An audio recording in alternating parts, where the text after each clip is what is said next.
Сайн байцгаана уу өрхөм үзэгчдээ, энэ 7 хоногийн нээлттэй хэлэлцүүлэг нэвтрүүлгийнхаа шинэ дугаарыг хүргэх гэж байна. За тэгэхээр ойрын өдрүүд бол олон улсын хэмжээнд хөгжлийн бэрхшээлтэй иргэдийн эрхийг хамгаалах өдрүүд бас болж байгаа. Тэр ч утгаараа өнөөдрийнхөө нээлттэй хэлэлцүүлэг нэвтрүүлгийг бид хөгжлийн бэрхшээлтэй иргэдийн өмнө тулгамдж байгаа асуудлууд гэсэн сэдвийн хүрээнд хийхээр одоо төрийн болон төрийн бус байгууллагын төлөөлөгчдийг бас урьж ирүүлээд байгаа. Тэгэхээр хамгийн түрүүнд бол энэ жилийн ер нь 2017 оны ураа бол тогтвортой уян хатан бүх нийтэд зориулсан нийгмийн төлөө гэсэн уриатаагаар бол олон улсын хэмжээнд дэлхийн нийтэд энэ өдрийг тэмдэглэж байгаа юм байна. Тэгвэл Монголд бол одоо өнөөдрийн байдлаар 100,993 мянган хөгжлийн бэрхшээлтэй иргэд байна гэсэн ийм статистик тоо байгаа. Тэгвэл энэ иргэдийн маань өмнө ямар асуудлууд тулгамдж ядг юм бэ? Хамгийн гол тулгамдж байгаа асуудлыг өнөөдөр хэдүүлээ хэлцүүлгээрээ бас хэлцэн ярилцъя гэж байгаа тийм ээ. Тэгэхээр хөгжлийн бэрхшээлтэй иргэдийг төлөөлж ирсэн тэр байгууллага нь одоо толгойлж ажилладаг төлөөллөөсөө би хэлцүүлгээ эхлэе гэж бодож байна. Олон нийт бол хөгжлийн бэрхшээлтэй хүмүүсийг юу гэж боддог гэхээр нийгмийн халамжид суурилсан, нийгмийн халамж аваад байж байгаа л одоо тэхээс ч өөр аргагүй ийм хүмүүсээ гэж ингэж ойлгоод байдаг. Тэгвэл та бүхэн энэ одоо хандлагыг хүлээн зөвшөөрч байна уу? Энэ дээр саналаа хэлэх үү? За Баатар Жоос эхлэе. За өнөөгийн байдлаар бол ард иргэдийн дунд бол хөгжлийн бэрхшээлтэй хүн гэхээр зэрэг өвчтөе хүн гэж ойлгодог. Өвчтөе хүн болохоор яах вэ гэхээр асрамж, халамжийн аваад одоо тэр торны цаанд байж их юм шиг ойлгоод байна. Гэтэл хөгжлийн бэрхшээлтэй иргэн гэдэг бол хүн гэдэг бол төр зуул бэрхшээлийн сааталд орсон. Ямар нэг бэрхшээл. Ямар нэгэн бэрхшээлийн сааталд орсон. Тэгээд төрөлхийн юм уу? Аль эсвэл одоо янз бүрийн өвчний улмаас төр сааталд орсон улсууд байдаг. Гэсэн хэдий ч эдгээр иргэдийн бол оюуны потенциал бол маш өндөр, тодорхой хэмжээнд амжилт гаргах чадвартай, тийм хөдөлмөрлөх чадвартай тийм иргэд байдаг. Гэтэл өнөөдөр яаж ийм гэхээр эдгээр иргэдэд зориуд эрхийг хамгаалсан хууль байгаа ч гэсэн тэрэндээ зориулсан, тохирсон журмууд нь бол усаар зараагийн гараагүй байна. Тэр журмаагаа дагаад өнөөдөр аль нэгэн хэсэгт хөгжлийн бэрхшээлтэй иргэнийг хөдөлмөрлүүлэх эрх зүйн субъектүүд нь бас байх байна. Тийм учраас өнөөдөр ажил олгогчид яаж ийм гэхээр эрүүл хүмүүс тэр ажлыг аваад хийждэг. Жишээлбэл тэрэгэн цэртэй иргэн одоо дэлгэц хянаад операторын ажил хийгээд хинт ч мэдээлэл онцгой байдлыг зарлж чадвартай байхад өөр хүн хийж явах жишээтэй. Гэтэл тэрийг бид тэр хүмүүсийн сургаад тэр зах зээлд борлуулсан байх юм бол тэр иргэн ажлаа хийгээд бусдаас ямар ч саадгүйгээр хөдөлмөрлөх тийм боломжтой байна. Энэ эрх зүйн маань өнөөдөр бүрдэж чадахгүй байгаамаа. За Баатар Жоо бас яг сая хэллээ одоо хууль байна гэж тийм ээ. Тэгэхээр хөгжлийн бэрхшээлтэй хүний эрхийн тухай хууль шинжилэн батлагдсан. Энэ дээр бас Оюнбаатар Чулуун даалгавар эдгээр хэлэх байх. Тэгвэл энэ яг хууль батлагдсан нэг талаар сайшаалтай юм шиг боловч нөгөөтэйгөр бас учир дутагдaltaй байгаа зүйлүүдийг та бүхэн юу гэж харж байна? Бид нар бол хөгжлийн төрийн эрхийн тухай конвенцэд Монгол улс нэгдэн орсон 2000 онд. 2016 онд эрхийн тухай хууль баталсан. Тэгээ бид нар конвенц нэгдэн орсон эрхийн тухай хууль баталсан. Одоо манай хөгжлийн төрийн байдал их сайжирна гэдэг ингээд их гордож явлаа. Тэгээ 2018 оны төсвийг үзлээ л дээ. Гэтэл хөгжлийн төрийн хүний эрхийн тухай хуулинд заасан зүйлийг хэрэгжүүлэх нэг ч төсөв байхгүй. Тэнд тусгагдаагүй. Тэгэхээр бид нар бол хуурай хуулинд их итгэж явж байна. Тийм учраас ер нь иргэд маань, төрийн бусдууд маань, төрийн байгууллагууд маань энэ эрхийн тухай хуулинд заасан хөгжлийн хүний эрхийг хамгаалах үйл ажиллагаануудыг их бодиттой байлгахын тулд тэр төсөв мөнгөний шийдэж өгж, журмын холбогдох журмуудыг гаргаж ингэж явах хэрэгтэй байна гэдгийг л анхаарлаа аваасаа гэж хүсэж байна. За Чулуун болохоор хууль ингээ батлагдсан нь бол бидний хувьд бол конвенцэд нэгдэж орсон тэгээ хууль батлагдсан гэдэг бол бидний хувьд их чухал үйл явдал байсан. Тэгээд одоо бол хууль маань ерөөхдөө хууль гээл байгаа. Гэхдээ тэрний дагуу хуулийг хэрэгжүүлэх нэг ч журам одоогоор гараагүй болохоор одоо амьдралаар хэрэгжихгүй байгаа болохоор биднэрт бол хөгжлийн бэрхшээлтэй хүмүүсийн амьдралд өөрчлөлт орохгүй л байна л да. Тэгээ бид нар өөр бусад хуулиудтай зөрчилдөж байгаа ч юм уу эсвэл нэг нэгийгээ үүсгэж байгаа эдэр юм байна. Одоо нэг ингээд хууль гарахаар бусад хуулиудад нөгөө дагалдах хуулиудад ингээд бас нэмэлт өөрчлөлтүүд орохгүй бол хуулиуд хоорондоо уялдахгүй эдэр болчдөг тал биш үү тийм ээ? Тий. Жишээ нь эрхийн тухай хуулийн дээр хөгжлийн төрийн хөдөлмөрлөх ёстой гэдээ заасан байж байгаа. Гэтэл хөдөлмөрийн хуулинд хөгжлийн төрийг 7 цаг ажиллуулнаа өдрийн тий. Энэ өөрөө хөгжлийн төрийг алагчлаж байгаа хэлбэр. Яг тэгэхээр хөгжлийн төрийн хүмүүс бусдад адилхан цагаар ажиллах ёстой. Харин дунд нь өөрийнх нь онцлог тохирсон тохируулгуудыг хийх ёстой. Тэр нь 7 цаг байна уу 6 цаг байна хамаагүй байхгүй. цаг тутам амар жишээ нь тэрэгцтэй иргэн байнга одоо 8 цаг сууж чадахгүй тий. Дунд нь амралт хэрэгтэй. Тэрийг зохицуулсан цагийг ажлын цагт нь оруулж тооцдог. Тэгэхээр хөдөлгөөн дээр 7 цаг гэж заасан байж. Гэх мэтлэнгээр Монгол Улсын бараг 28% нь хөгжлөнтэй хүний эрхийн хуультай зөрчилдсөн заалтууд байж байгаа. Энийг сайжруулах ёстой. Тэгээ одоо энийг хизээ хинт хандаж яаж засаж сайжруулах вэ? Энэ хууль батлагдчих үедээ зэрэгцүүлэл тэд нар нь ингээд шууд багцаараа уулна орж ирэх ёстой байсан юм шүү. Нийгмийн даатганы хууль маань их хуучин одоо үеэс ихтэй хууль шүү дээ. Тэгэхээр хөгжлөлттэй хүүхдээ харж байгаа эцэг эхчүүд нийгмийн даатгалд яаж хамрагдах вэ те? Хөгжлөлттэй хүний тэтгэр авж байгаа хөгжлөлттэй иргэд маань нийгмийн даатгалд яаж хамрагдах вэ гэдгийг зохицуулсан заалт хуулинд байхгүй байгаа. Жишээ нь хүний эрхийн тухай хуулинд байгаа. Гэхдээ нийгмийн даатгалын хуулинд ороогүй байгаа. Энэ бүгдийг бид нар зас сайжруулах хэрэгтэй. Одоо нийгмийн даатгалын хууль хэлэлцэж байгаа үед бид нар бас их хурлынханд хандах ёстой, энэ заалтуудыг оруулах ёстой. Хууль зөрчсөн хүмүүст ямар хариуцлага ногдуулах вэ гэдэг маань өнөөдрийн хүртэл энэ хөгжлийн бэрхшээлтэй хүний эрхийн тухай хуулинд цугдаг байгаа. Тэгэхээр өөрөөр хэлэх юм бол хууль амин сүнсгүй юм гэсэн үг. Хин нэгэн албан тушаалтан этгээд хуулийн этгээд хуулийн маань зөвлөл заалтыг зөрчих юм бол ямар санкц соногдуулах юм, ямар хариуцлага тооцох юм бэ гэдэг маань байхгүй. За тэгээд их хурлын гишүүд ер нь бол мэдээж хуулиндаа талгалтай хандж байгаа. Бас нэг зүйлийг зайлшгүй хүндхэн зүйтэй гэж бодож байна. Яг энэ хуультай зэрэгцээд одоо хөгжлийн бэрхшээлтэй иргэдийн эрхийг хангая, бусдтай адилах боломж олгоё гэж байгаа мөртлөөсөө нөгөө талаасаа жишээлх юм бол одоо зөрчлийн тухай хуулийн дээр нэг заалт орсон л да. Жагсаал, цуглаан хийх журам зөрчсөн хүмүүст хүлээлгэх хариуцлага гэдэг зөрчлийн тухай хуулийн 7 дугаар зүйл дээр байгаа юм. Тэрэн дээр юугаа заасан бэ гэхлээр тодорхой хөгжлийн бэрхшээлтэй хүнийг жагсаал, цуглаанд оруулсан бол тухайн хүнийг торгоно гэж заасан байгаа хэрэг. Өөрөөр хэлэх юм бол хөгжлийн бэрхшээлтэй хүн одоо энэ хуулийн дагуу бол жагсаал, цуглаан зохион байгуулалт оролцох боломж нь байхгүй болчлоо. Тэгэхээр нөгөө олон улсын гэрээ конвенцээр Монгол улсын үндсэн хуулиар хүнд олгогдсон нөгөө жагсаал, цуглаан хийж үзэл бодлоо илэрхийлэх эрх маань хөгжлийн бэрхшээлтэй хувьд бол хаалттай олчж байгаа юм. Тэгэхээр одоо энэ зүйл заалтыг одоо хурдан засаж сайжруулах тухай бидний их хурлын гишүүдэд хандсан байгаа. За манай зарим холбоотын зүгээс үндсэн хуулийн зэтгсэн хандахаар ажиллаж байгаа. Тэгэхээр иймэрхүү байдлаараас зөрчилдөөтэй юмнууд бол гараад байгаа нь хамттай байгаа. Аха. За өөр манайханд нэмэх юм юу вэ? За наран туяа. Хөгжлийн бэрхшээлтэй иргэдийн маань өнөөдөр бодлого нь байгаад байдаг. Дүрм журм нь гараад байдаг. Юун дутуу байна вэ гэхээр төрийн хүмүүсийн сэтгэл нь дутаад байгаа байхгүй юу энэ дээр. Ердөө л хүний сэтгэл дутаад байгаа. Яагаад сэтгэл нь дутчихваа гэхээр хийгээд бүтээгээд ирсэн юмдараа гаргацсан шийдвэр дээр тогтвортой байж чаддгүй. Одоо гэхэд за одоо би нийслэлийн хөдөлмөрийн газрын тамгын дарга халтраас асууя л да. Энэ нөгөө юу байна? Байнгын асаргаанаас асагтаад байна. Одоо энэ хүмүүс. Энэний асуудлыг яаж шийдвэрлэх боломжтой байгаа юм? Яасын уулнууд байнгын асаргаад чинь одоо мөнгө олгодог гэдэр заалт нь байсан шүү дээ. Байсан. За одоо яасан? Одоо болохоор байнгын асаргааг нь 79 юм уу 80-аас дээш хувьтай 80-аас 100%-д нь асаргаа олгоно. Тэрнээс бусд нь олохгүй. Тэр хүмүүст нь нүүрс төлгийг нь олгоно. Гэтэл өнөөдөр энэ хуулийг би ингээ ажиглахад зөвхөн нүдэнд хөдөлж байгаа хүмүүст л одоо тэр халамж нь хүртэгдээд байх юм уу? Бусд хүн бол тэр халамжийг хүртэх боломжгүй юм уу гэдгийг нь би бас бодоод байгаа байхгүй юу? Тэгэхээр одоо яагаад энэ хууль дүрмээ гаргаад байгаа мөрнөөсөө дутуу бодлого гаргадаг юм бол доо журмын зөв батлаад өгчөөсөө гэж боддгийг. За халтар дараа хариулах.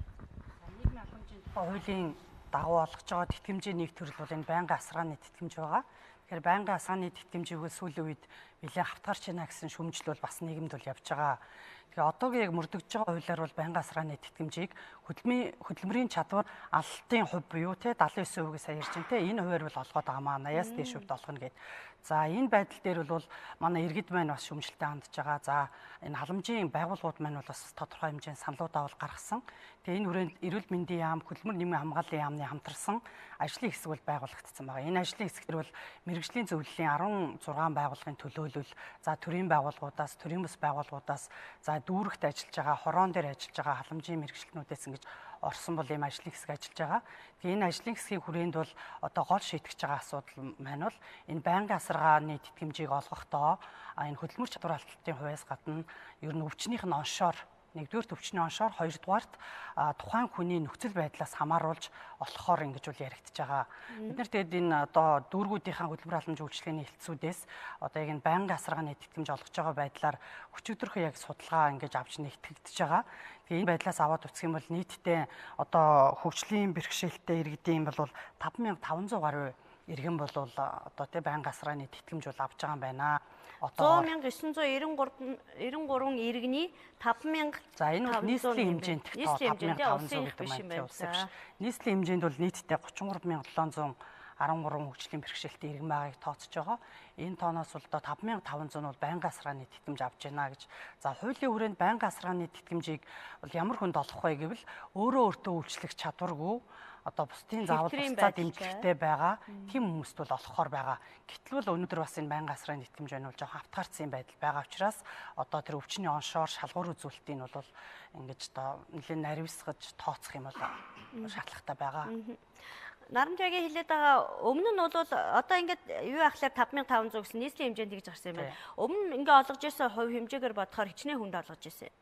Одоогоор яг энэ 5500 хүнд олгож байгаа. Тэгэхээр одоо энэ эрүүл мэндийн яам, хөдөлмөрийн хамгааллын яамны хамтарсан ажлын хэсгийн одоо энэ боловсруулж байгаа журмын хүрээнд энэ журам маань бол 2018 оноос бол хэрэгжиж эхлэн батлагдгаараа энэ хүрээнд бол өвчнийх нь оншоор ер нь одоо байнгын асаргааны тэтгэмжийг олгож байгаа. Дээрээс нь бол мөн одоо оюуны болон сэтгцийн тий одоо эмгэгтэй тэр хүмүүс маань бол орно. Тэгэхээр өвчний оншоор буюу одоо өөрөө өөртөө үйлчлэх чадваргүй гэж тооцохоор нөгөө оюуны болон сэтгцийн өвчлөлтэй хүмүүс маань хүн ингээ энгийнүүдээр харах юм бол эрүүл юм шиг харагддаг тийм ээ. Тэгээд тодорхой хугацааны дотор одоо унал татал үзүүлдэг ч юм уу тийм ямар нэгэн юм байдал учраас энэ бол байнгын асаргааны тэтгэмжд бол орохоор явж байгаа. Тэгэхээр өвчнийхөө төрлөөс хамаарж байгаа. Ер нь хөгжлийн бэрхшээлтэй иргэдийг хадамжийн хуулинд бол байнгын асаргаа авах ёстой иргэдийг тодорхойлсон байгаа.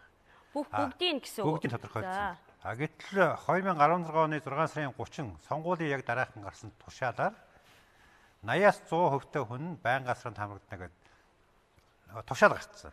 Тэгэхээр хуулиад авсан тушаал гарчаад одоо хэрэгжиж байгаа. Нарамжаагийн хэлээд байгаа нь тэр л дээ.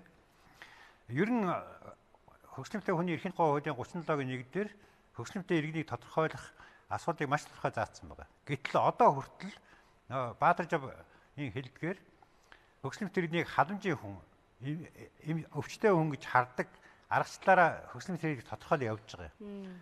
Гэтэл хөгжлөнтэй хүнийг эрхийн одоо өнөхөөс нь харж тодорхойлоо гэсэн хуулийн заалт нь одоо хүртэл хэрэгжихгүй байгаа.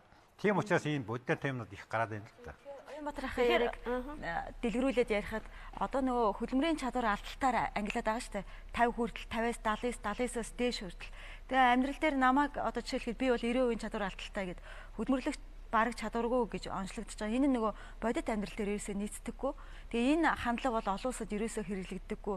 Эсвэргээрээ нөгөө одоо яг чулуунлагар гэж хүний бол явах үйлдэл нь хязгаарлагдсан юм аа. Тэгэхээр энэ хүн дээр өөр ямар одоо хөдөлмөрлөх боломж байна гэхээр зөндөө боломжууд гарч ирж штэ.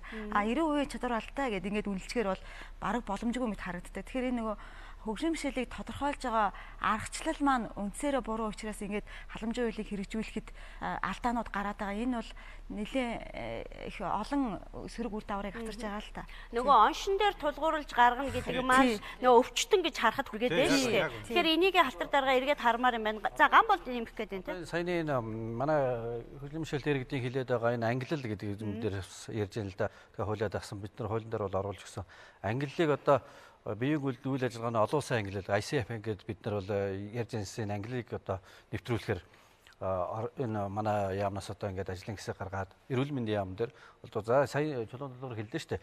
Миний хөдөлгөөний хязгаарлалт алдсан болохоос үйл ажиллагааны одоо ямар надад боломжит энэ үйлдэлээ хийх ямар боломж байгаа гэдгийг бас ангилдаг олон улсын ангиллал байна л да. Бид нар энэ ангиллалыг одоо нэвтрүүлэхээр ингээд ажиллаж байна. Тэгэхээр нөгөө нэг манайхны нөгөө нэг одоо тогтоогоод байгаа жишг тогтоогоод байгаа нөгөө хөдөлмөрийн чадвар алдaltaй хүмүүс гэдэг ангилж юу ч өөрөөсөө ангилцаа өөр алга болох юм. Тэгээ энэ дээр энийг дагаад бас манайхан дээр бас их буруу жишг яваад байна. Энэ хүн чинь хөдөлмөрийн чадвар 100% алдсан. Өн чинь хөдөлмөр хэрэглэх чадваргүй хүн байж таа гэсэн юм хандлага ажил олгогчдод бас юм хандлагууд байдаг л да. Гэхдээ энэ бол бас манайхан бас буруу өнцгөөс бас ингэж харж иймэрхүү хандлагууд байна. Одоо сүүлийн үед бол хөгжлийн бэрхшээлтэй иргэдэг халамж хүртэгч эрүүл мэндийн байдлаар одоо энэ чинь өвчтөе хүн гэдэг хандлага байсан бол би бол одоо сүүлийн үед одоо энэ хүнийг эрх талаас нь их хардаг болж манайхан бас их хандлага бол нэлээдгүй өөрчлөгдөжээ гэж би хараад байна. Яамн дээр бол яг ерөнхийдөө бас хандлага ямар байна? Та бол өөрөө бас яг энэ яамнд бас мэрэгчлэлтнээр ингээ ажиллаад тэ хөгжлийн бэрхшээлтэй иргэдийн төлөө болоо ингээд ажиллаж байгаагийн хувьд бол бас нэлээд бодлогод ямар одоо цорхоо гэж ярьдаг ш хуулийн цорхоо шиг алдаатай бодлогууд байх шиг байна. Тий, ер нь бол манай хөдөлмөр нийгмийн хамгааллын яамн дээр одоо хөгжлийн бэрхшээлтэй 2 хүн ажиллаж байгаа. За нэг нь би урд нь бол 12 онд хөгжлийн бэрхшээлтэй иргэдийн хилтэс гэдгийг анх байгуулж ахтал тэрийн бас байгууллагын төлөөллөөс санал тавьсны дагуу одоо сонирхолтой орж ирсэн. Тэгээ бид нар урд нь бол хөгжлийн бэрхшээлтэй нийгмийн хамгааллын тухай бол гэж байж байсан. Тэр бол яг л ордны нэг халамж хүртэгч байдлаар халамжлагч хууль байсан. Тэгээ бид нар ярьж байгаад 2016 оны 2 сарын 15-нд бол хөгжлийн бэрхшээлтэй иргэдийн төрийн бас байгууллагын оролцоотойгоор олон хөгжлийн бэрхшээлтэй иргэдээр хилцүүлж энэ хуулиа баталсан. Гэхдээ бид нар Оюнбаатар дарга яриад байгаа хууль дагсан дүрм журам дээр нөгөөний санхүүгийн хууль хэрэгжигч чинь мөнгө хэрэгтэй шүү дээ тийм үстэй. Тэгэхээр хөрсөн дээр энэ нь яг төсөвтэй сууж өгсөн мөксөн юм хэр байд юм бол тоо. Ер нь бол бас энэ хууль маань дагаж өөрөө гараад анх шинээр бид нар бол эрхийн тухай хууль гаргасан. Эрхийн тухай хуулиа гаргахдаа бид нар эн чинь зөвхөн одоо нийгмийн хамгааллын хөдөлмөр нийгмийн хамгааллын асуудал биш дээ хөгжлийн бэрхшээлтэй иргэдийн асуудал. Энэ олон талд салбарын асуудал учраас энэ дээр бол зарим энэ салбаруудаас гараагүй журмууд бий. Гэхдээ хөдөлмөр нийгмийн хамгааллын яамнаас гарах ёстой журмууд бол эрхийг нь бол гарч байгаа. За энэний хамгийн гол бас нэг журам бол энэ хуулийн 41-р зүйлдер бол хөгжлийн бэрхшээлтэй иргэдийн эрхийг хангах орон тооны бус зөвлөлийг ерөнхий сайдын дэргэд байгуулна гэдэг хуульчлаад өгсөн байгаа. Энэний дагуу бид нар засгийн газрын 136 дахь тогтоолоор ерөнхий сайдын дэргэд орон тооны бус зөвлөлийг байгуулад анхны хуралдаанаа 1 сарын энэ 17 оны 1 сарын 29-нд хийгээд ерөнхий сайд бол ерөөсө бүх энэ яам дээр салбар зөвлөл бай.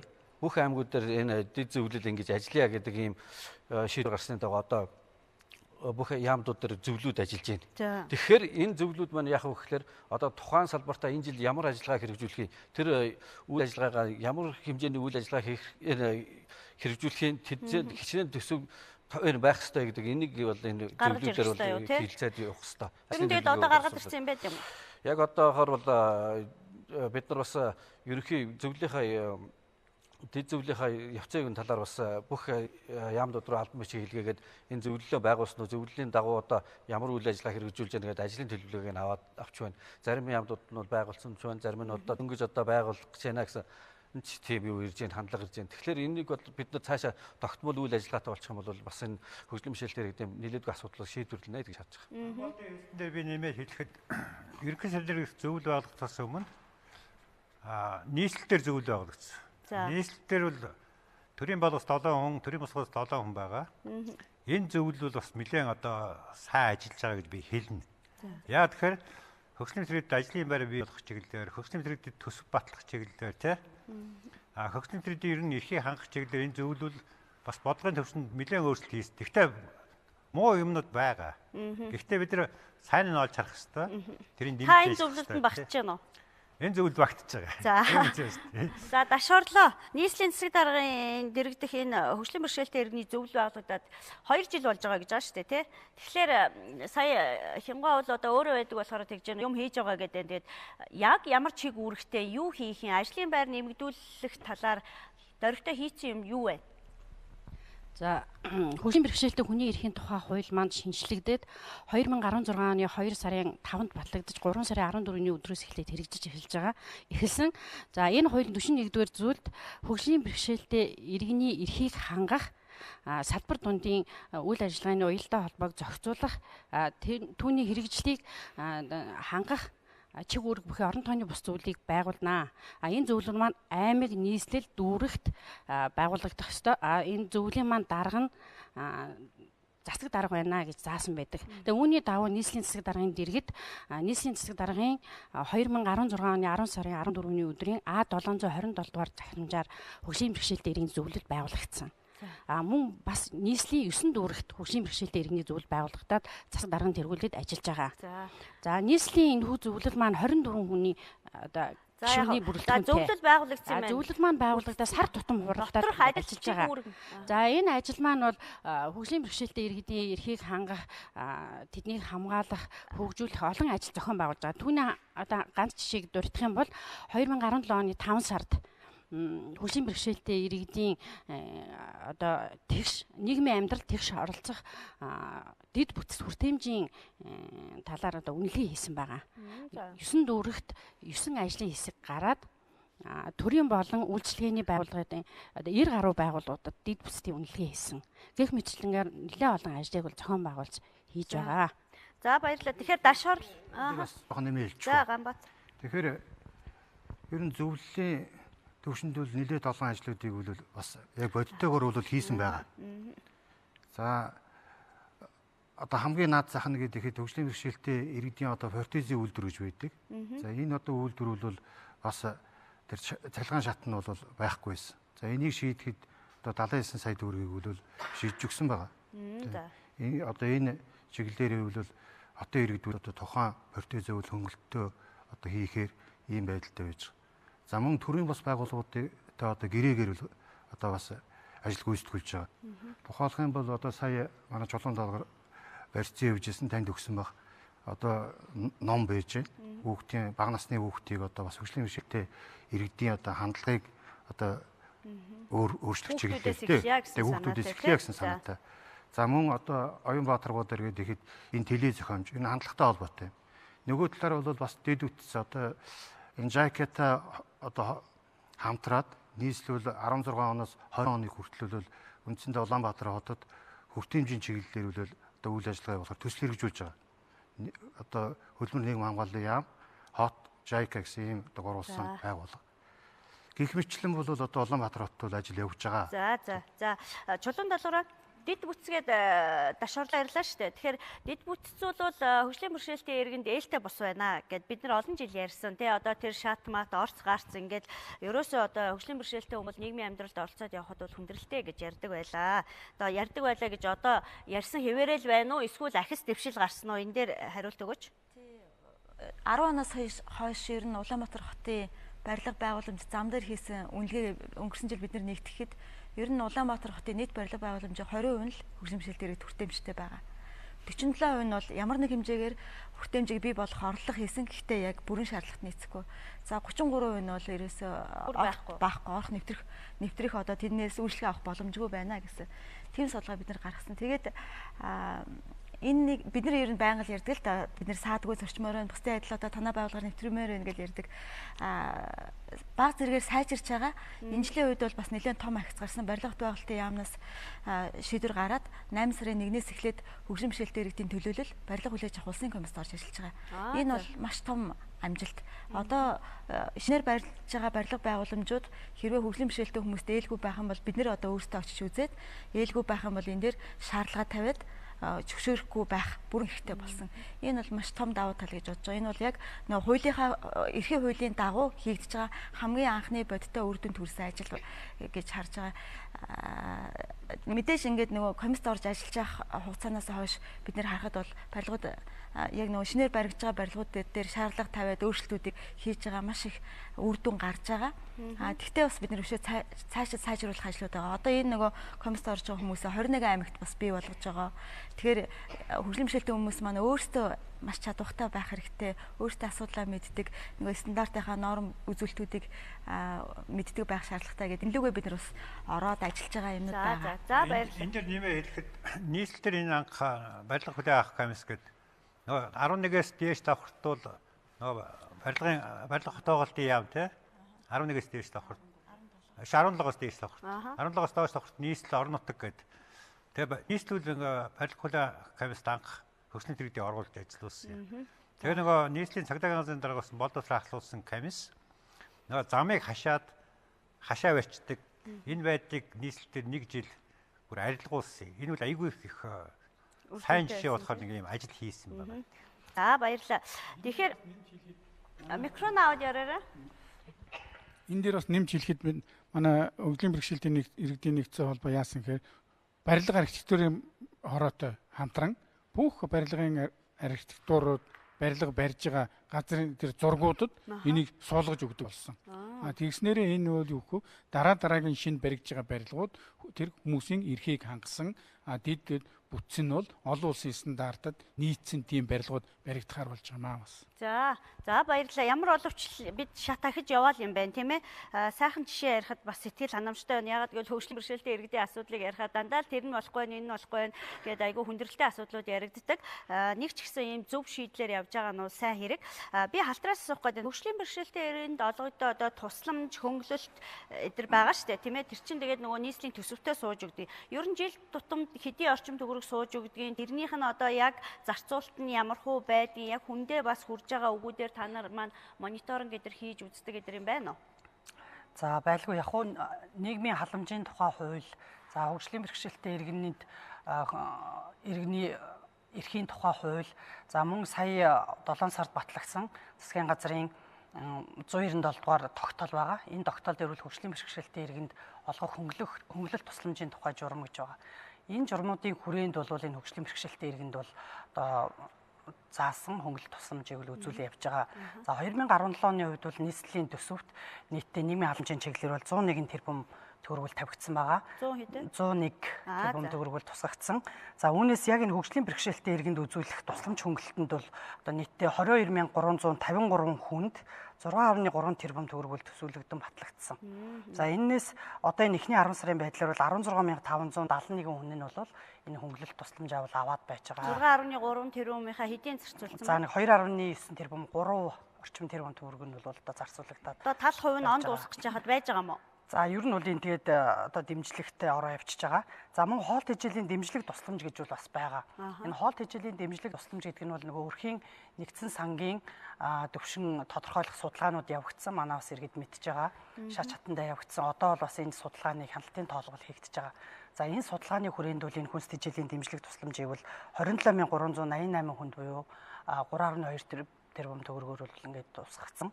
За үүнээс бол бас одоо 10408 хүнд нь олгогдсон. Ийм бол дүн тоо мэдээ байна. Тэгээ ер нь бол нийгмийн халамжийн чиглэлээр бүхий л үйлчлэгээнүүд бол энэ бас хөгжлийн бэрхшээлтэй иргэд маань бол хүртээ явж байгаа. Би бас энэ далимд бол бас нийгмийн халамжийн чиглэлээр одоо ямар үйлчлэгээнүүд байдаг талаас нэг цогц дурдчихъя. Ерөнхийдөө нийгмийн халамжийн тухай хуулийн дагуу нийгмийн халамжийн тэтгэвэр, за нийгмийн халамжийн тэтгэмж, нийгмийн халамжийн үйлчилгээ, нийгмийн хөгжлийн үйлчлэгээ гэсэн юм дөрвөн үндсэн чиглэлээр бол одоо үйл ажиллагаа байгаа. Түүн дотроос нийгмийн халамжийн үйлчлэгээ нь бол олон нийтийн оролцоонд түшиглсэн халамжийн үйлчлэгээ, төрөлцсөн асрамжийн үйлчлэгээ гэж хуваагддаг. За нийгмийн хөгжлийн үйлчлэгээ нь бол эрүүл мэндийн боловсролын дэмжих үйлчлэгээ, эрүүл мэндийн дэмжих үйлчлэгээ, хүнсний тэжээлийн одоо дэмжлэг гэсэн ийм төрлүүд бол хуваагдаж явж байгаа. Тэгэхээр манай хөгжлийн бэрхшээлтэй иргэд маань тухайлбал нийгмийн халамжийн тэтгэвэр гэхэд одоо 16 наснд хүрсэн одоо иргэн нийгмийн халамжийн тэтгэврээ авах. За тэтгэмжийн төрөл дээр бол одоо асаргааны тэтгэмж, за тэгэл нийгмийн халамж энэ дэмжлэгийг тусцаар зайлшгүй шаардлагатай өрх иргэний тэтгэмж гэх мэт ингээд тодорхой бүх дэмжлэг тусцаанд бол ингээд хамрагдаад явж байгаа тийм. Бачаар Оюнбаатар дарга ерөнхийдөө бас нэвтрүүлгийн цагт хэдүүлээ агуулга багтаахгүй. Би ерөнхийдөө нөгөө нэвтрүүлгийн ихэнд хэлсэндээ олон нийт бол хөгжлийн бэрхшээлтэй хүмүүсийг бол нэг халамж аваад байж байгаа хүмүүс гэж бол. Тэгвэл тэрний нөгөө тал болох бид нар яах нь өөрөөсөө бүтээдэг, өөрсдөө одоо баялаг бүтээдэг чаддаг тийм хүмүүсээ гэдгийг харуулах ёстой, илэрхийлэх ёстой. Нэг ясандаа хөдөлмөр эрхлээд орлого олдог, олсон орлогоороо амьдралынхаа чанарыг дээшлүүлээд явах ийм чадвартай хүмүүс байдгийг шүү гэж одоо түрүүний чулуун долгорын хэлсэн шиг. Тэгэхээр ийм гэдгээ батлах ямар боломж байна? Үнэхээр хөгжлийн бэрхшээлтэй хүмүүс халамж гэдэг юмас өөрсдөө тусгаарлана гэвэл үнэхээр нийгэмд бие дааж амьдрах тийм болцоотой хүмүүс энэ 100,993 хүнээс хэд орчмор байж болох вэ гэдгийг та нар маань бас бодож үзсэн үү? За Ганбаатар хэлэх гээд байна те. За хөдөлмөр эрхлэлтэй холбоотой. Хөдөлмөр эрхлэлтэйг ярихаар зэрэг миний санаанд одоо энэ хөдөлмөрийн 111-ийг ярихгүй харахгүй болчиход байна л да. Одоо 111 гэдэг ингээ ярихаар зэрэг хуучин биднийг төрийн бус байгууллага одоо хөгжлийн бэрхшээлтэй хүмүүсээр одоо тэр ажлыг хийлгдэг байсан. Тэрийг болоод одоо төр авснаас хойш одоо тусгай дансанд хичнээн төгрөг төвлөрж байгаа. Тэр ажил явж байгаа хэсэг нь эргэлзээтэй бас одоо юу хийж байгааг мэддэхгүй болсон. Тийм учраас би энийг бас олон удаа ярьж тэрний газарт ярьж үцээ. Энийг та нар үнэхээр хийж чадахгүй ингээд байх юм бол биднэрт гэрээлээд өгчгөө. Гэрээлээд гүйцэтгэе гэдэг асуудлыг тавьсан байна. Тэгээ ингээд хахарахаар зэрэг бид нар дотор бол одоо энэ хааламж дүүргүүдээс гэрээлж авах ажил зарим нэгэн чиг үүргийн ажлын гэрээлээд авчих ажил их байна. Тэгэхээр хамгийн гол нь эднэр маань ярьж ямар чигийн ажлаа энэ байгууллагаар гүйцэтгэх үү гэдгээ бас хоорондоо ярих л ёстой юм чих санагдаад байна л да. Яг тодорхой гаргацсан юм байдаг юм уу? Тодорхойлоод гаргацсан юм бол байхгүй байгаа гэдэг. Байхгүй. Тэгээд одоо яг тийм ажлыг л эднэрээр хийлгүүл болох юм ингээд бичих юм бол бид нар одоо төрөөс нэг мөнгө төгрөг хүсэмжлээ суугаад баймаргүй байна. Тэр гэрээс ажиллаа хийгээл явж ямаар байна. Ийм л юм. Одоо жишээлбэл хөгжлийн бэрхшээлтэй иргэдийн нэг үнэлэх гэж нэг юм бий. Гэтэл одоо төрийн бус байгууллагууд одоо манай холбоодууд ингээл үнэлгээ тараадаг байлаа л да урд нь өөрсдөө. Одоо дүүргүүдийн нийгмийн хөгжлийн хэлтсэн тэр үнэлгийг тараачих жишээтэй. Тэр үнэлгийг тараах ажил одоо төрийн ажил мөн үү биш үү? Тэр ажлыг бол бид нар чөлөөтэй хийгээд чадна шүү дээ. Ийм л байна. Одоо тэгээд хол санаа. Бацоргоос наран тэгээ дарга та хэмд өгчөөч. Бацоргт сая яг одоо нөгөө хөдөлмөрийн 111 дугаар заалтын Ганбаатар яриад байна шүү дээ. Тэгэхээр энэ заалтанд бол яг нөгөө 20 тухайн байгууллага 25 хүн тутамд нэг хөгжлийн бэрхшээлтэй иргэдийг авч ажилуулнаа. Тэгвэл одоо ямар одоо тусламж дэмжлэг усаас өхөлөө эдэргээд юм байдаг тий. Энийг ер нь хэрэгжүүлэхдээ манай ажил олгогчд маань хэр одоо ханддаг вэ? Та нар маань бас энэ хэрэгжүүлэх тал дээр нь бас зөвлөгөө юм өгдөг бах тий. Тий, манай холбооны зүгээс хөгжлийн бэрхшээлтэй иргэний хөдөлмөр эрхлэх боломжийг олгох, мөн ажлын байран дээр арай хөгжлийн бэрхшээлтэй болсон тохиолдолд одоо эргүүлэн буцааж ажилтнаа оруулах чиглэлээр бид нэр нийт гишүүн байгууллагуудаа сурталчлан таниулах. Танах хичнээн гишүүн байгууллагатай. Манайх нийт улс 8 гаруй гишүүн байгууллагатай. Тий. 8 гаруй байгууллагт нь хөгжлийн бэрхшээлтэй иргэнийг ажилуулж байгаа хэд вэ? Тийм жишээ та хэлж чадах уу? За яг нарийн тоог нь хэлж бидгүй байна. Ямар ч нэг. Энэ дээр нэг юм хэлэхэд яг нээлттэй зах зээл дээр буюу аж ахуй нэгжийн ажлын байран дээр 7036 иргэн ажиллаж байгаа гэсэн одоо тоо байгаа. За 7036 гэдэг. Тэгээ би яг энэтэй холбогдоод нийслэлийн хөтөлбөрийн газраас асуух гэж байна л да. Хөгжлөнтэй хүний эрхийн тухай хуулийн дээр хөгжлийн төрийн хөтөлбөрийн айгүй их бүлэг болгоод заасан байна. Тэгтэл энэ жилийн төсөв дээр яг хөгжлийн төрийн тохиолдолтой ажлын байранд нийслэлд хэдэн төгрөг тавьсан бэ гэдгийг асуух гэдэг би асуулт байна гэж хэлээд байна. За ганц зөв хариул. Нийслэлийн хөдөлмөр эрхлэлийн газар бол одоогийн байдлаар одоо хөгжлийн бэрхшээлтэй иргэний ажлын байрыг дэмжих хөтөлбөрийн тусгаалсан 3 арга хэмжээг хэрэгжүүлж байгаа. Энэ арга хэмжээнүүд дотор бол ажлын байрны төрөөсөө хөнгөлөлт байгаа. За аж ахуй эрхлэлийн сургалт байгаа.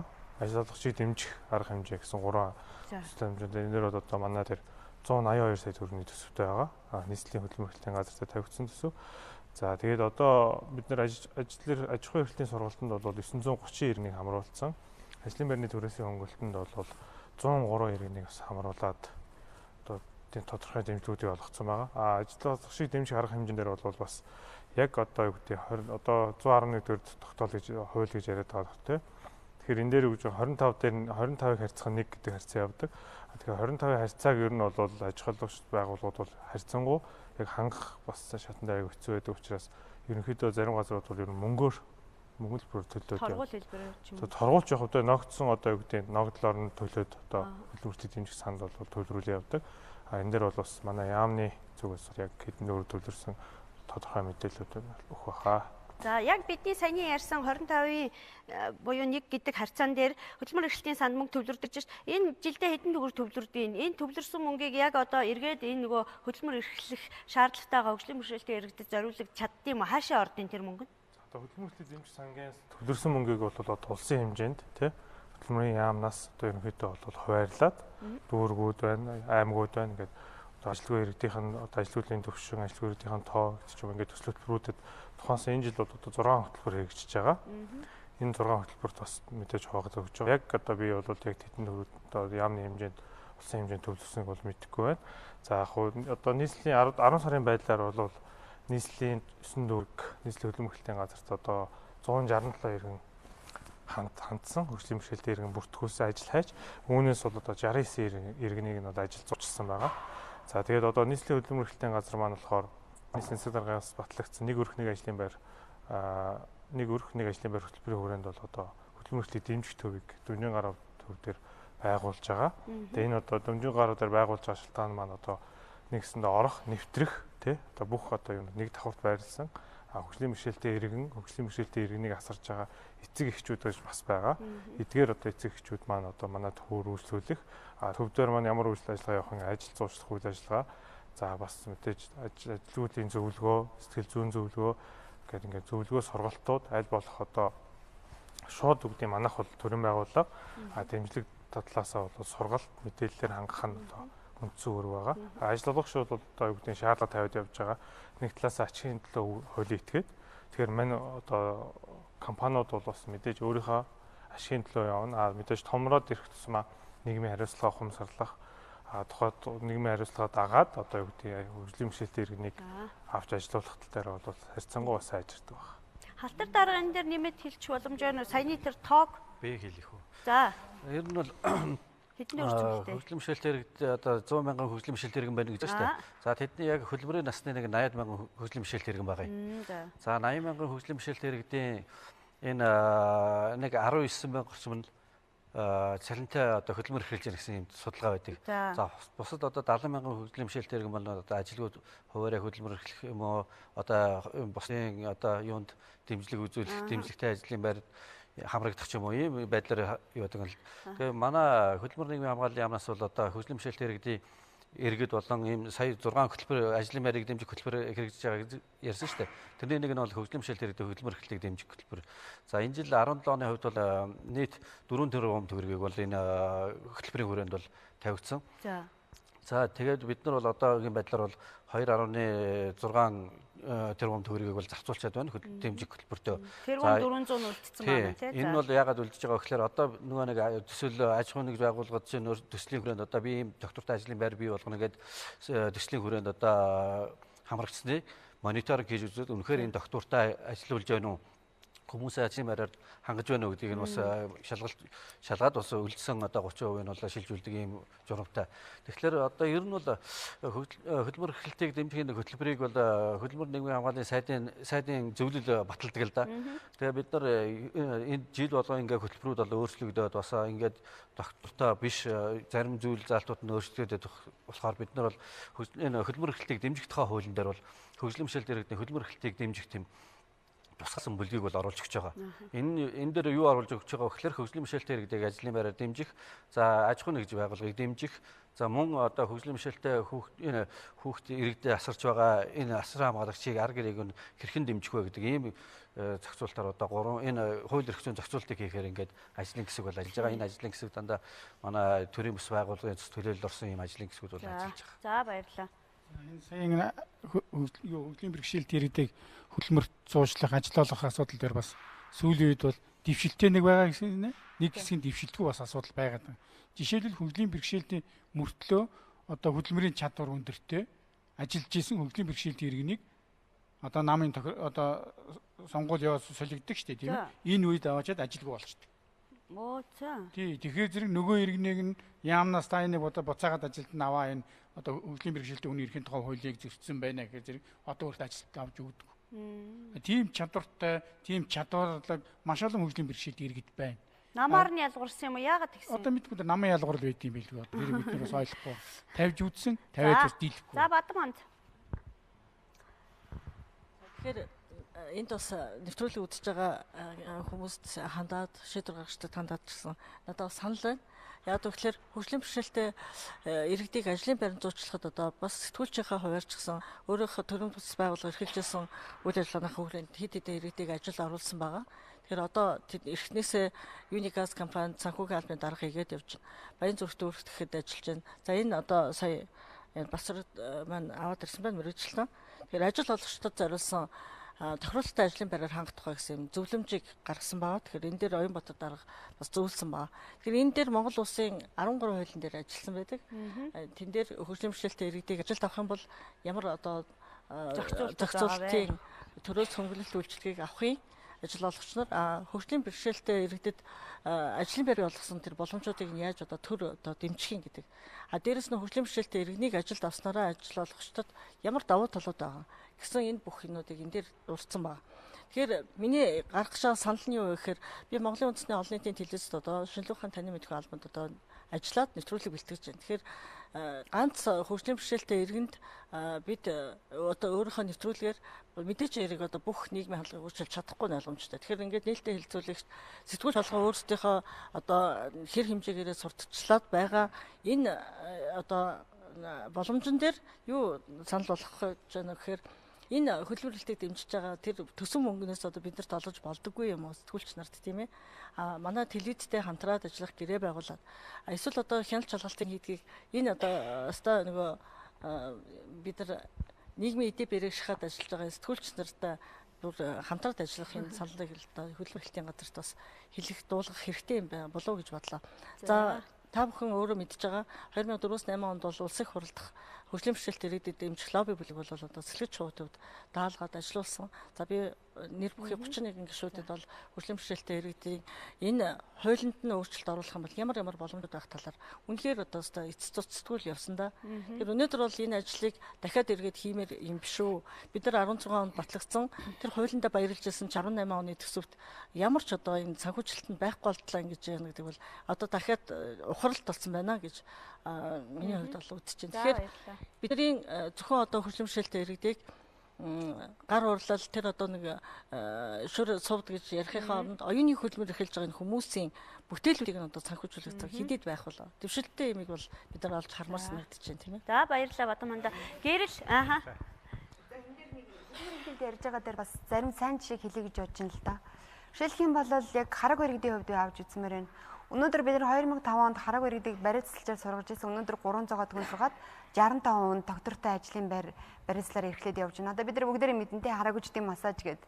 Бид нараас дараагийн шинэ ажлын байрыг бий болгох зорилгоор нодлон хөдөлмөр эрхлэлтийг дэмжих сангаас бид нар санхүүгийн дэмжлэг аваад кофе шопыг хараагүй иргэдэд ажилладаг кофе шопыг байгуулж исэн.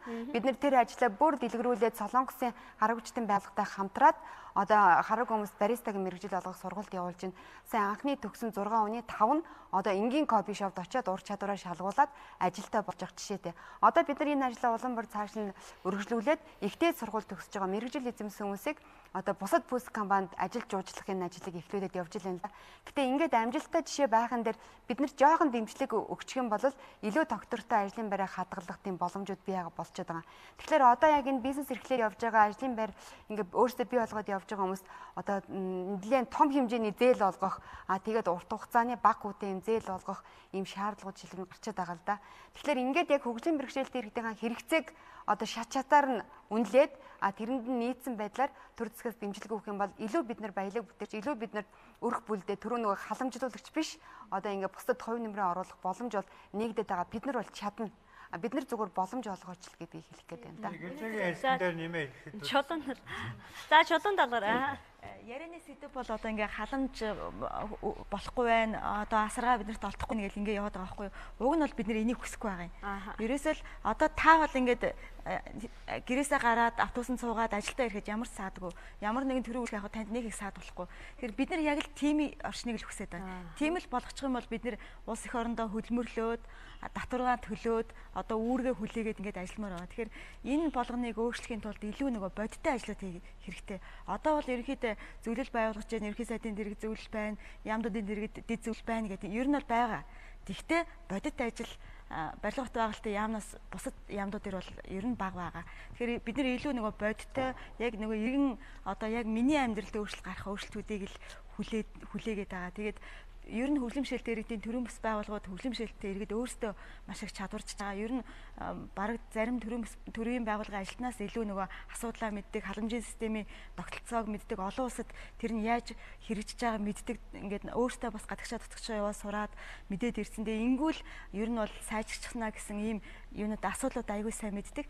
Тэгэхээр одоо бид нар юу хүсээд байна гэхдээ зэрэг ер нь бид нартай илүү хамтарч ажиллаж тий бидний одоо нөгөө ашиглаач бид нар чи өөрсдийнхээ асуудал өөрсдөө эксперт бидний асуудлыг биднээс өөр хүн хичнээн сайн сураад ч бид нар шиг сайн мэдэхгүй тэгэхээр бидний нөгөө байгаа нөөц болцоог ашиглаж ингэж нөгөө ашиглаж та хөгжлийн бэрхшээлтэй иргэдийн нийгмийн харилцаанд орох гэдэг юм уу тэр амьдралын чанарыг өөрчлөхөд зориулагдаж төсвөөс буюу улсаас тавьж байгаа тэр мөнгө хөрөнгийг яг бодиттой юу зарцуулвал илүү үр дүнтэй вэ гэдгийг яг энэ хөгжлийн бэрхшээлтэй иргэдийн зовлон жаргалыг би сэтгэлээрээ туулаад явж байгаа энэ хүмүүсээс илүү судлаад тэднийг илүү ойрхон байлгаад тэгээд ийм бодиттой ажлууд дээр мөнгөний суулгаад өгвөл хэрэгтэй юм шиг харагдаад. Өөрөөр хэлбэл төр хитрхи их өөртөө ачаал аваад байгаа байхгүй. Сэтгэл зүйн үйлчлэгээ хүргэнэ гэж байна. Халамжийн үйлчлэгээ хүргэнэ гэж байна. Тэгэхээр нөгөө хэрэгцээгээ мэдэхгүй нөгөө бодлогын төвшөнд яриад журмаараа шийдээд ингэж байгаа юм чинь бид нар дээр юусоо хүрхгүй байна. Тийм болохоор энэ төрийн бас байгууллагууд энэ хөгжлийн бэрхшээлтэй иргэд өөрсдөө байна. Эднэрт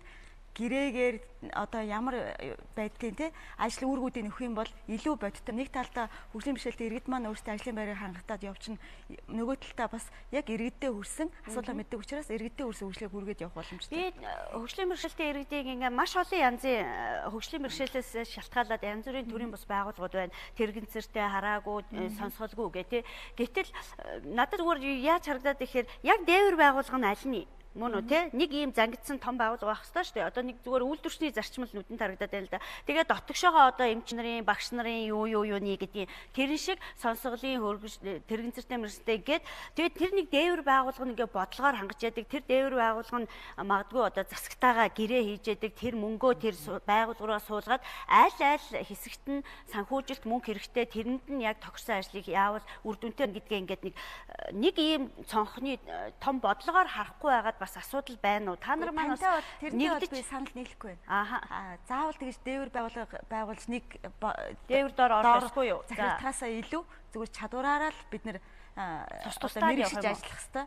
Мэрэгшээ тэгээд харин тэрэн дээр аттестат байх хэрэгтэй. Аттестат нийтлэг ажил, нийтлэг эрх ашиг гэдэг юм дээр нэгдмээр байна. За, түрүүн нөгөө бид энэ төрийн байгууллага бол төрийн бас байгууллага аль зээвэр байгууллага гэдэг юм уу тийм шүхэр байгууллагатай ажиллаад тэр байгууллага нь цаашаа бусдаа зарц төгөөж одоо бодлогоороо бид нартай ажиллаад за энэ хүрээнд одоо манай чадварцсан ямар төрлийн бас байгууллага нь тэр доотлоо ингээд зангидж ажилладаг бол бид нарт бол чухал байгаа байхгүй юу? Тэгхгүйгээр бид нарт одоо сонсголын бэрхшээлтэй 45 байгууллага байна. За одоо бусад одоо юу гэдгийг энэ оюуны ч юм уу энэ харааны за ингээд олон байгууллагууд байхлаар чинь алинтай нь ажиллах уу гэдэг.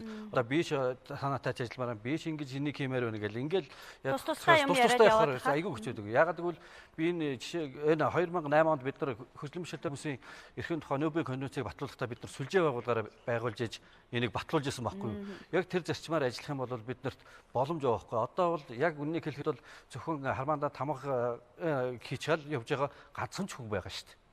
Тэр гүнчилж ороод би ийм авах хэвээр ийм ч төсөл авах хэвээр ийм ажлыг хийх хэвээр гэхлээр энэ нь одоо цаанаа хичнээн хүнд хүрээд байгаа юм. Ямар үр дүнтэй болоод байгаа гэхлээр бас их хэцүү байдаг учраас манай бас төрийн бас байгууллагууд энэ юугаараа далимдал одоо бүгдээр нэг дээвэр дор багтаж ажиллаж байгаа. Энийг нэг ажил болгоорой гэж би бас уриалах байна. Тэгээ яагаад төрийн бас байгууллага байгуулдаг юм бэ? Хэрэгцээ байгаад байгаа байхгүй. Гол нь төр хинтэйгээ ажиллах вэ те? Хинд ямар ажлыг гэрээлж өгөх вэ гэдэг дээр өөрөөсөө тэр нь хин нь юу хийдэг вэ гэдгийг мэдэж шалгуураа тавьж зөв хүндээ өгөх асуудал байгаа штэ. Тэрнээс хин нэгэн үнтэй одоо төлөөлж гарцсан гэвэл уучлаарай. Хөдөө орон нутагт бол өнөөдөр тийм асуудал гарч байгаа. Одоо шилэх юм бол гүй зөвхөн нэгэнтэй ч харьцна, бусд нь харьцахгүй. Яг дөнгөж төрийн бас байгууллага төлөвшөж эхэлж байгаа үед хараг үний асуудлыг би л мэднэ шүү дээ.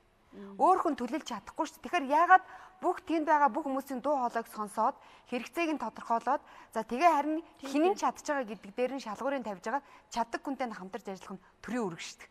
Тэрнээс шууд одоо та нар хоорондоо нэгэнтэй чинь харьцна гэдэг бол өнөөдөр яардчсан нийгэмд бол боломжгүй гэж бодож байна. Мэдээж тэр хөгжлийн бэрхшээлээс шалтгаалаад энэ удаад одоо сонсголын бэрхшээлтэй хүмүүсийн төрийн бас байгууллагатай хамтарч ажиллах уу эсвэл одоо тэрэгэнцэртэй иргэдийнхтэй хамтрах уу гэд нэгээд мэдээж төрлөөрөө бол өөр л байгаа халтаад бэрхшээл нь өөр юм чинь тийм ээ. За халтар нийгмийн халамжийн үйлчилгээний нэг төрөл болох төрөн биелсэн тийм нэг олон нийтийн оролцоонд туршилсан халамжийн үйлчилгээ гэдэг.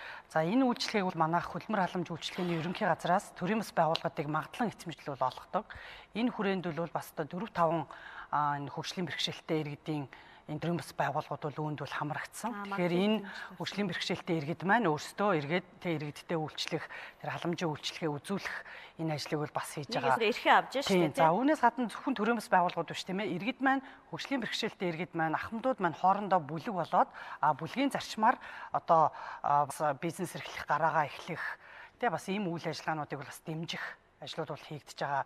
Ер нь бол цаашд олон улсын жишгээр бол энэ халамжийн үйлчлэгийг төрийн бас байгууллагаар гэрээлэн гүйцэтгүүлэх энэ зарчимлуу бол ер нь бол явж байгаа. Тийм энэ чиглэлээр бол тий алхам бол хийгдэж байгаа гэж бодож За байна. баярлалаа. Алтан даяа. Өнөөдөр бид нэр хөгжлийн бэрхшээлтэй иргэдийн талаар тэдний хөлбөмбөр эрхлэлтийн талаар яриад байна. Тэгэхээр надад нэг юм санал хувийн бодол байдаг юм аа.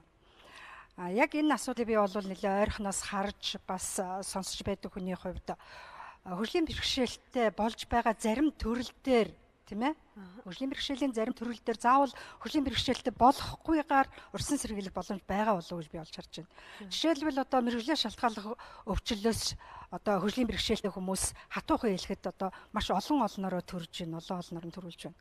Тэгвэл энэ хөгжлийн бэрхшээлтэй болохгүйгээр тэр хүмүүсийг тухайн ажлын нөхцөл байдлаас нь шалтгаалаад тийм ээ. Магадгүй тэр тухайн нөхцөл байдал дээр 15-аас 20 жил ажилласан тохиолдол тэр хүнд одоо хувь тогтоох юм уу эсвэл хөлбөмбөгийн нөхцөлийг сольж байгаа. Тэгэхээр энэ дээрээс заавал энэ цаг мөчийг хүлээхгүйгээр тухайн хүнийг 10 жил магадгүй 8 жил ажилуулад тэр хөлбөмбөгийн нөхцөлийн солиод тэр гүний уурхаагаас нь гаргадаг ч юм уу хүнд хортой нөхцөлийн ажлаас нь хөндөрүүлээд дахин мэрэгшүүлэх зарчмаар ажлын байраар хангаж яж болдоггүй юм уу? Жил болгон одоо мэргэжлийн шалтгааллах диспансерын эмчнэр очиж урьдчилан сэргийлэх үзлэг хийдэг уурхайнуудаар тийм ээ.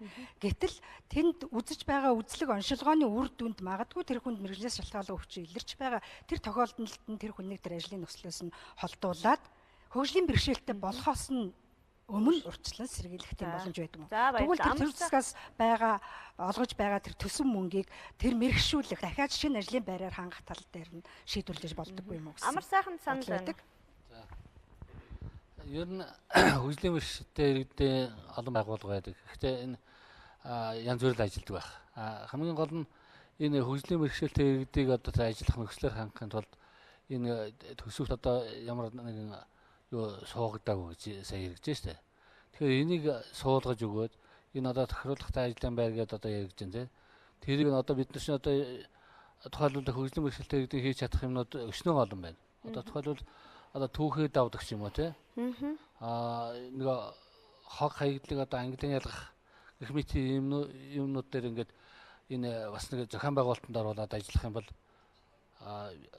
үнэхээр боломж байна. Ерөнхийдөө энэ бид нэр хог ангилан ялгах гэдэг чинь өөрөө айгүй том бизнес байна л да тий. Одоо бидний зөв олж хараад тэрийг олж хараад ингээд хийх юм бол ихээхэн боломж байна бидний өмнө гэж. За. Тэгж харж. За. Сэтгүүлээс өөрчлөлт сэргийлэх гэдэг дээр нөх хөдөлмөрийн аюулгүй байдал хангагдаагүйгээс хөгжлийн бэрхшээлтэй иргэд олноор бий болж байгаа тий. Тэгэхээр нэг олон улсад гадны орнуудад бас нэг ийм туршлага байд юм байлээ. Хэрвээ нэг хөдөлмөрийн аюулгүй байдлаа тухайн одоо бизнесийн байгууллага хангаагүйгээс хүн хөгжлийн бэрхшээлтэй болсон бол тухайн хөгжлийн бэрхшээлтэй хүний насан туршийн тэр зардлыг тэр бизнесийн байгууллага хариуцдаг байх. Ийм нэмтээр ингээд нэг хуулийг чангадчих юм бол мэдээж нөгөө бизнесийн байгууллага хизээч тийм өрөнд орохыг хүсэхгүй учраас өөрсдөө хариуцлагаа сайжруулна. Энэ мэтэр нөгөө хөгжлийн бэрхшээлтэй байдлыг багасгах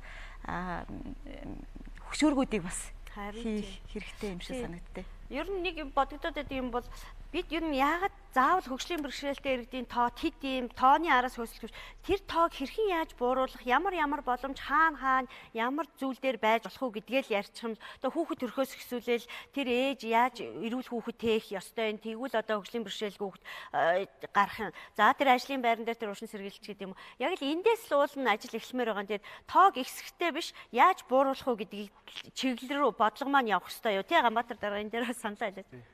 Ерөөсөө нийгмийн бодлогын зарчим ч юм уу бол шудраг байх, тий, үр дүнтэй байх, үндсэндээ хөлбөмбөгийг дэмжихүүс гэсэн ийм одоо зарчим байгаа шүү. Тэгэхээр хөлбөмбөгийг дэмжихүүс гэдэг маань бол үндсэндээ энэ бидний одоо хөгжлийн бэрхшээлтэй гэдэг бид орцсон байж байгаа одоо энэ сектор гэж ярих юм бол энэ нийгмийн халамжийн сан шүү дээ. Эндээс бид нар тэтгэвэр тэтгэмж авч байгаа. Тэгэхээр энд орцсон хүмүүс маань үндсэндээ эрүүл болгох, эрүүл одоо нөгөөд нийгмийн даатгал төлдөг болох энэ улс чиглэл рүү одоо оруулах чиглэлээр үл үндсэндээ үл хөдөлмөр эрхлэлтийг дэмжиж ингэж яриад байгаа юм. Тэгэхээр энэ чиглэлээр үл нийслэлгээд их ч юм бол одоо шудраг өөрчлөлтөө юу гэж байж байгаа. Цэг гээд худалдааны цэг гээд. За энийг бол дүнжин гарав даргуй хоёр дээр байгуулсан байж байгаа. Тэгээ энэ ямар учиртай юм гэхээр одоо хөгжлийн бэрхшээлтэй иргэдүүд нь бол зарим нь бол үндсэндээ хөдөлмөр эрхлэе гэж хүсэхгүй байгаа. Хүсэж байгаа хэсэг байгаа. Тэгэхээр яг энэ хүсэж байгаа хэсэг маань одоо үндсэндээ яг хийж байж байна. Эндээс орж ирж байгаа тэр хөдөлмөрлөе гэсэн хөдөлмөрлөд байгаа улсуудынхаа одоо идэвхийг өрнүүлэх. Тэдгээр одоо орлогын нэмэгдүүлэх чиглэлээр бол ингэж шударга цэг байгуулад байгаа байхгүй. Тэгэхээр энэ юмыг бол одоо бас манай зөвлөл дээр бас яриад одоо жишээ нь маргааш гэдэг ихэд зөвлөл дээр яригдана. Хандан дээр гэдэг чинь шударга цэгийг бол байгуулъя гэдэг бодлооны цэгийг. Гэх мэтлэн бол одоо ингээ юм бол явж байгаа. Дөрөв гам бол хэлсэн шүү дээ. Одоо 100,993 хүний 80,000 хөдөлмөрийн насны. Тэгэл одоо бол 19,000 л ажил хөдөлмөр цалинтай ажил эрхэлж байна. Магадгүй энийг дахиад яг нэг дахин нэмэгдүүлээ. Дахиад нэг 20,000 иргэн ажил хөдөлмөр эрхлэх боломжтой хүртлөө яг одоо нөхцөлөө олохгүй байгаа тийм юм байж болно шүү. 19,000 хүн хөдөлмөр эрхэлж байгаа. Гэхдээ яг цалинтай хөдөлмөр эрхлэлт нь 7,083 байхгүй юу? А бус нь хуваарай хөдөлмөр эрхлэгч эсвэл хувийн аж ахуйд хамжигч байгаа юм. Ааха. Тэгэхээр энэ дээр ямар боловчл орлого олж байгаа юм бэ те? Хөдөлмөрийн хуулийн 111 заалтыг хэрэгжүүлэхээр их олон байгууллага санаачлал гарч байгаа. Манай хөдөлмөрийн нийгмийн хамгаалалт яам 2 хүн аваад ажиллаж байна, нийслэл 2 хүн аваад ажиллаж байна. Хамгийн сүүлийн жишээ бол Монгол телевиз, үндэсний олон нийтийн харил телевиз бас манай Бадам хандыг аваад ингэ ажиллаж байна. Гэх мэтлэгээр аж ахуйн нэгжүүд өөрсдөө бас хувийн хвшлийнхнийг энэ татхан оролцуулах ёстой. Манайх бас хоогоо нэмэгдүүлэх байхаа гэж бодож шүү. За. Сая манай гишүүд шилжээний оролцогч шилжээний хөгжлийн бэрхшээлтэй иргэдийг бууруулах тал дээр гээд ямар бодлого бид нар хөгжлийн бэрхшээлтэй хүний эрх оролцоо хөгжлийг дэмжих үндэсний хөтөлбөр боловсруулж байгаа. За энэ хөтөлбөрөөр дээр бол юу гэхээр ерөөсөө хөгжлийн бэрхшээлтэй иргэдийг бага наснаас нь бүр 0-оос энэ хүүхдийг анх төрхөөс нь ихсээд энэ үзлэг шинжилгээнд хамруулдаг бай. 0-оос 3 наснд заавал энэ бүх хүүхдүүдийг бол энэ хөгжлийн бэрхшээлтэй энэ хөгжлийн бэрхшээлийг илрүүлэх ийм үзлэгт хамруулдаг бай гэсэн ийм хөтөлбөрийн хүрээнд ийм үйл ажиллагаанууд төлөвлөсөн байгаа. Энэ хөтөлбөрөө бид нар бол энэ ондоо багтааж засгийн газраар багтуулахаар ингэж ажиллаж байгаа. Энэ дээр бол юу гэхээр хөгжлийн бэрхшээлтэй хүүхдүүдийн эрүүл мэндийг хэрхэн дэмжих юм, боловсролыг хэрхэн дэмжих юм, боловсролын цэцгийн сургуулийн өмнөх боловсроос нь яаж дэмжих үү, хөгжүүлэх үү гэдэг. За мөн хөдөлмөр эрхлэлтийг хэрхэн дэмжих үү, нийгмийн хамгааллыг хэрхэн сайжруулах үү. За мөн мэдлэг ойлголтыг олон нийтэд яаж хэрхэн түгээх үү? За түүнээс гадна статистик мэдээллийг хэрхэн сайжруулах уу? Гээл одоо гамшигаас яаж хамгаалах уу гэх ийм олон зорилтуудыг төвшүүлсэн юм хөтөлбөрийг боловсруулж байгаа. За гэрэл санал хэлэх гэдэг. Товчхон хэлэхэд ерөнхийдөө бол хуультай болсон. Сүүлийн үед юм сайжирж байгааг бол мэдээж тэнцээ ахил дэвсэл гарч байгаа. Нэг үе бодвол төр засгийнхаа сонсдог болж тий. Тэгэхдээ бид нар нэг юм хэлмээр байна. Халамж чухал, хүндээ өрсөх халамж бол чухал. Тэгэхээр яг зорилтод бүлэл хэрэгцээг нь тодорхойлсон халамжийн үйлчлэгийг бий болохоос гадна энэ хөдөлмөр эрх боломжийг нэмэгдүүлэх тал дээр яг бүр бодиттой зорилт дэвшүүлж ажилламаар байна л гэдгийг л хэлмээр байна. Тэгэхэлсэн тохиолдолд бид нар бол чадна, бид нар бүтэн болцоо байгаа гэдгийг дахин давтан хэлмээр санагдаад. Халамжаас илүү энэ хөдөлмөрт шилжүүлэх тийм бодлого баримталж байгаа шүү дээ. Тий, хөдөлмөрөөр дамжуулж. Тий, тэрийг одоо яг бодлогод юу гэж тусмаар байгаа, яаж оруулвал яг бодиттой болох гэдэг гэдгийг маань зовлон жаргалын туулж яваа та нар маань энэ төр засагтай уламжлах хэрэгтэй байна, их сайн шаардах хэрэгтэй байна. Энэ яг энэ гэрлийн хилдэг дээр нэмж хэлэхэд ийм байна л да. Энэ хөгжлийн бэрхшээлтэй иргэдийн төрийн бас байгууллагуудын гэрээлийн гүйцэтгэх ажлыг бүтэнд өөрсөнд өгөөд эрх мэдэлжүүлэх хэрэгтэй байгаа байхгүй. За. Эрх мэдэлтэй болоогүй яг ажлыг хийж чадахгүй хүмүүс бол тэрийг нь аваад гүйчих байгаа байхгүй. Тэгэхээр зэрэг энэ хөгжлийн бэрхшээлтэй иргэд чинь ажлын өндөр чадал потенциал байгаа. Тэдний асуудлыг тэдэн л шийдэх болохоос биш өөр хэн шийдэхгүй байхгүй. За баярлалаа Батарж байгаа. Ааха.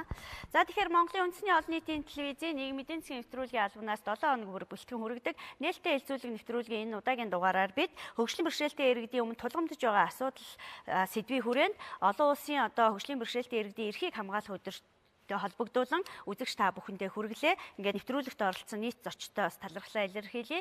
Дараагийн нээлттэй хэлцүүлгээр уулзъя. Баяртай үзэгчтэй.